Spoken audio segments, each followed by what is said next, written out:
Hello guys, good morning. आज है 13 सितंबर के हम लोग करंट अफेयर के विषय में बात करेंगे और बात करेंगे इससे रिलेटेड एक्स्ट्रा फैक्ट के विषय में। इसकी वीडियो की जो पीडीएफ है आपको टेलीग्राम और व्हाट्सएप ग्रुप पर अवेलेबल मिलेगी, जो कि इसका लिंक आपको वीडियो के डिस्क्रिप्शन में दे दिया जाएगा, आप वहाँ से ज्वाइन कर सकते हैं। चलिए स्टार्ट करते हैं हम लोग पहले क्वेश्चन की ओर। पहला क्वेश्चन है कि हाल ही में डच ग्रां पी फार्मूला 1 का खिताब किसने जीता है। हमारा जो राइट आंसर ऑप्शन सी है, ऑस्कर पिस्टरी ने। जो यह जीत पियास्त्री के F1 करियर की बड़ी उपलब्धियों में गिनी जा रही है। डच ग्रां पी का आयोजन ज़ैंडभोर्ट सर्किट नीदरलैंड में हुआ था। फार्मूला 1 सीजन 2025 की पियास्त्री लगातार टॉप शेयरों की सूची में शामिल हो रही हैं। नेक्स्ट क्वेश्चन कि हाल ही में किस ऑस्ट्रेलियाई गेंदबाज ने T20 अंतर्राष्ट्रीय क्रिकेट से संन्यास के लिए घोषणा की है। हमारा जो राइट आंसर है ऑप्शन सी है, मिशेल स्टार्क हैं। मिशेल स्टार्क के बारे में बात करें कि मिशेल स्टार्क ऑस्ट्रेलिया की T20 विश्व कप 2021 और 22 की विजेता टीम के अहम सदस्य रहे हैं। उन्होंने T20 वन करियर में 70+ मैच खेले हैं और 70 से अधिक क्रिकेट में विकेट भी लिए हैं। वे आगे अब मुख्य रूप से टेस्ट और वनडे क्रिकेट पर ध्यान केंद्रित करेंगे। नेक्स्ट क्वेश्चन, हाल ही में भारत का 29वां लेखा महानियंत्रक CGA किसे नियुक्त किया गया है। हमारा जो राइट आंसर है वो रहेगा ऑप्शन बी, TCA कल्याणी। बात करें इसके विषय में कि TCA कल्याणी ने JC मुर्मू, पूर्व CGI और अन्य वरिष्ठ अधिकारियों के साथ काम किया है और वे IANAS Indian audit and account service के अधिकारी थे। CGA भारत सरकार की केंद्रीय खातों और वित्तीय प्रबंधन प्रणाली की सर्वोच्च संस्था है। यह नियुक्ति वित्त मंत्रालय द्वारा यानी मिनिस्ट्री ऑफ फाइनेंस के विभाग डिपार्टमेंट ऑफ एक्सपेंडिचर के अंतर्गत की गई है। नेक्स्ट क्वेश्चन, बात करें कि हाल ही में चीन ने 2025 SCO शिखर सम्मेलन में कितनी राशि की सहायता की प्रमुख घोषित की है। हमारा जो राइट आंसर है ऑप्शन बी, यानी कि $2 मिलियन। SCO शिखर सम्मेलन में चीन के ने सदस्य देशों के साथ आर्थिक सहयोग, डिजिटल कनेक्टिविटी और सुरक्षा साझेदारी को मजबूत करने का वादा किया है। ये $2 मिलियन की राशि का उपयोग विकास परियोजनाओं, तकनीकी सहयोग और क्षेत्रीय बुनियादी ढांचों में सुधार के लिए किया जाएगा। जो SCO है ये शंघाई कॉरपोरेशन ऑर्गेनाइजेशन है की स्थापना जो कि 2001 में हुई थी। इसमें भारत, चीन, रूस, पाकिस्तान समेत मध्य एशिया के देश सदस्य शामिल हैं। नेक्स्ट क्वेश्चन, बात करें कि हाल ही में महिलाओं की वित्तीय साक्षरता को बढ़ावा देने के लिए शुरू की गई नई योजना का नाम क्या है। हमारा जो राइट आंसर है ऑप्शन बी है, निवेशक दीदी चरण 2 योजना।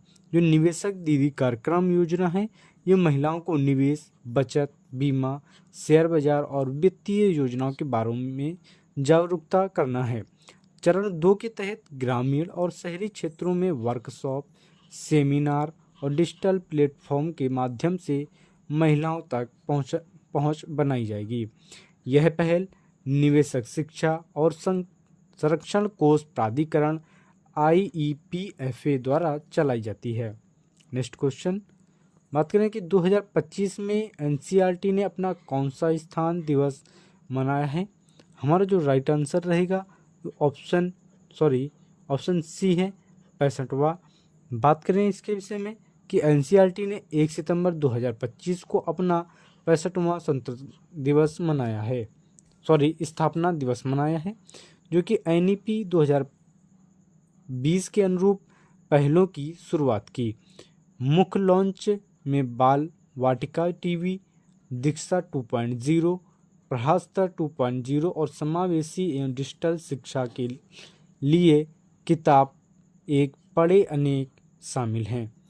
दीक्षा 2.0 AI सुविधाएं और बहुभाषी सामग्री शामिल है, जबकि प्रहास्तर 2.0 में विकलांगता स्क्रीनिंग को बढ़ावा दिया गया है। नेक्स्ट क्वेश्चन कि विश्व नारियल दिवस कब मनाया गया है? हमारा जो राइट आंसर है ऑप्शन बी है 2 सितंबर को। इसके उद्देश्य की बात करें तो ये नारियल के महत्व और किसानों की आजीविका में इसकी भूमिका के लिए जागरूकता है।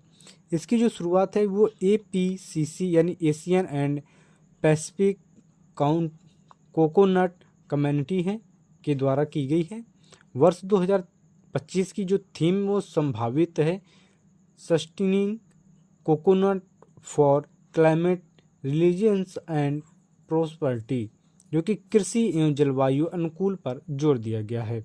नेक्स्ट क्वेश्चन भारत और अमेरिका के बीच आयोजित संयुक्त सैन्याभ्यास युद्ध अभ्यास का 21वां संस्करण कहाँ आयोजित किया गया है? हमारा जो राइट आंसर है ऑप्शन सी है अलास्का USA में। युद्ध अभ्यास भारत और अमेरिका के बीच सबसे बड़ा द्विपक्षीय सैन्य अभ्यास है जिसकी शुरुआत 2004 में हुई थी। इस बार का आयोजन अलास्का USA में हो रहा है जिसका उद्देश्य high altitude warfare, counter terrorism और ह्यूमैनिटेरियन असिस्टेंस ऑपरेशंस में सहयोग बढ़ाना है। यह अभ्यास दोनों सेनाओं के बीच इंटरऑपरेबिलिटी और रणनीतिक साझेदारी को मजबूत करना है। नेक्स्ट क्वेश्चन बात करें कि ग्लोबल पीस इंडेक्स 2025 एशिया का सबसे सुरक्षित देश कौन सा है? हमारा जो राइट आंसर है ऑप्शन बी है सिंगापुर है। सिंगापुर बात करें कि ग्लोबल पीस इंडेक्स यानी GPI को institute of economics and peace द्वारा जारी किया जाता है। यह सूचकांक देशों को सुरक्षा, राजनीतिक स्थिरता, अपराध दर, पड़ोसी देशों के साथ संबंध और सैन्य खर्च जैसे मानकों पर रैंक करता है। 2025 में सिंगापुर एशिया का सबसे सुरक्षित देश घोषित हुआ है जबकि विश्व स्तर पर इनका स्थान 6वां है। नेक्स्ट क्वेश्चन बात करें कि भारत सरकार ने हाल ही में बीमा क्षेत्र में FDI की सीमा कितने प्रतिशत दर तक बढ़ा दिया है? हमारा जो राइट आंसर है ऑप्शन डी 100%, यानी कि पहली बीमा क्षेत्र FDI की सीमा जो थी वो 74% थी जिसे अब बढ़ाकर 100% कर दिया गया है। इस कदम का उद्देश्य विदेशी पूंजी प्रवाह, बीमा कंपनियों की वित्तीय मजबूती और बीमा सेवाओं का विस्तार करना है। इससे ग्रामीण और अर्ध शहरी क्षेत्रों में बीमा पैट इंश्योरेंस प्रोटेक्शन को बढ़ावा में मदद मिलेगी। नेक्स्ट क्वेश्चन अगस्त 2026 में बैडमिंटन विश्व चैंपियनशिप की मेजबानी कौन सा शहर करेगा? हमारा जो राइट आंसर है ऑप्शन बी नई दिल्ली है। यह आयोजन बैडमिंटन वर्ल्ड फेडरेशन यानी BWF के अधीन कराया जाएगा। भारत इससे पहले 2009 और 2019 में बैडमिंटन विश्व चैंपियनशिप की मेजबानी कर चुका है। इस आयोजन से भारत बैडमिंटन इंफ्रास्ट्रक्चर, खिलाड़ियों को वैश्विक अनुभव में और खेल में के पर्यटन को बढ़ावा मिलेगा। नेक्स्ट क्वेश्चन कि भारत ने हाल ही में देश की पहली multi lane free flow MLFF toll प्रणाली कहाँ शुरू कर रहा है?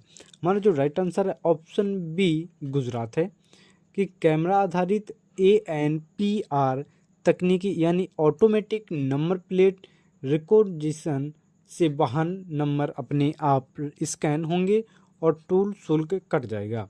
इस प्रणाली से टोल प्लाजा पर रुकने की आवश्यकता नहीं होगी जिससे समय, ईंधन दोनों की बचत होगी। सरकार का लक्ष्य कि आने वाले वर्षों में पूरे भारत में MLFF प्रणाली लागू की जाए ताकि फास्टैग की आधुनिक रूप मिल सके। नेक्स्ट क्वेश्चन भारत 2025 में राष्ट्रीय पोषण सप्ताह किस थीम के साथ मनाएगा?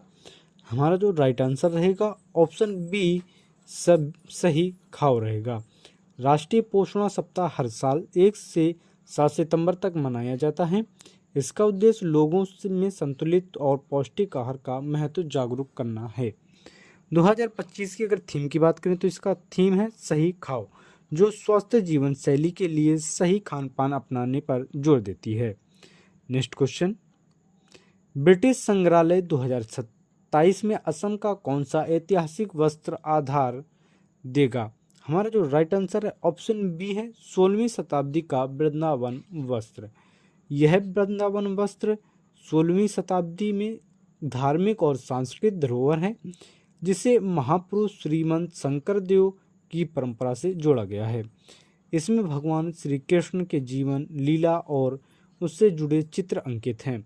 ब्रिटिश संग्रहालय ने इसे 2027 तक असम सांस्कृतिक प्रदर्शनी के लिए आधार देगा।